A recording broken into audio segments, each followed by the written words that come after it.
दोस्तों, cinema gossip channel पर आपका स्वागत है। आज मैं आपके लिए हाउस ऑफ द डिसअपीयर्ड नाम की एक south Korean horror mystery movie का स्पॉइलर फ्री रिव्यू लेकर आया हूँ। अराउंड 1 घंटे 40 मिनट की ये मूवी साल 2017 में रिलीज हुई थी। अगर IMDb रेटिंग की बात करें तो इस मूवी को 6.3 की रेटिंग मिली है। दोस्तों, ये कहानी कांग मी ही नाम की एक औरत की है जो अपने पति एंड बेटे की हत्या की सज़ा पिछले 25 सालों से भुगत रही है। कांग मिही को कैंसर डायग्नोस होता है, इसलिए उसे पैरोल पर इलाज के लिए छोड़ा जाता है। जेल से बाहर आने के बाद उसे उसी के घर में हाउस अरेस्ट करके रखा जाता है, जो घर पिछले 25 सालों से बंद था। अब उस घर के साथ उसकी बुरी यादें जुड़ी थी। दरअसल उसने उसके पति या बेटे किसी की भी हत्या नहीं की थी। 25 साल पहले उस घर में जो कुछ हुआ था वो नॉर्मल चीज़ नहीं थी।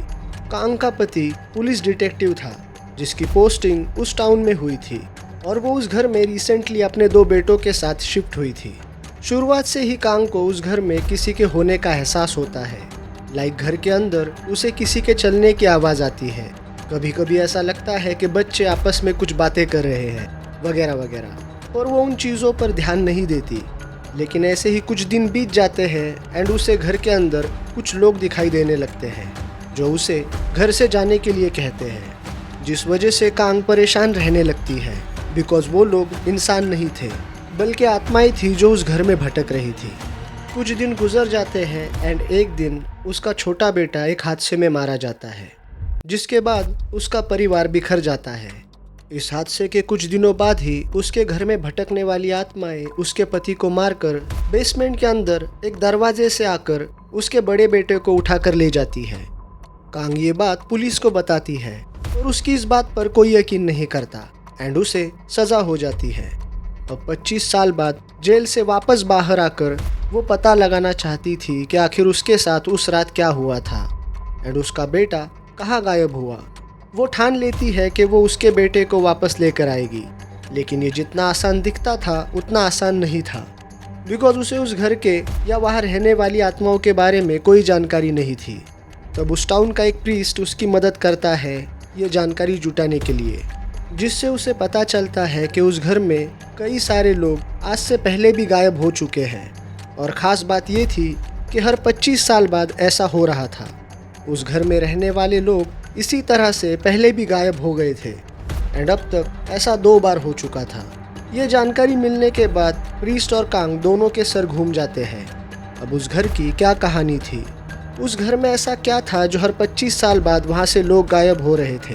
क्या कांग 25 साल बाद अपने बेटे को वापस लाने में कामयाब होगी?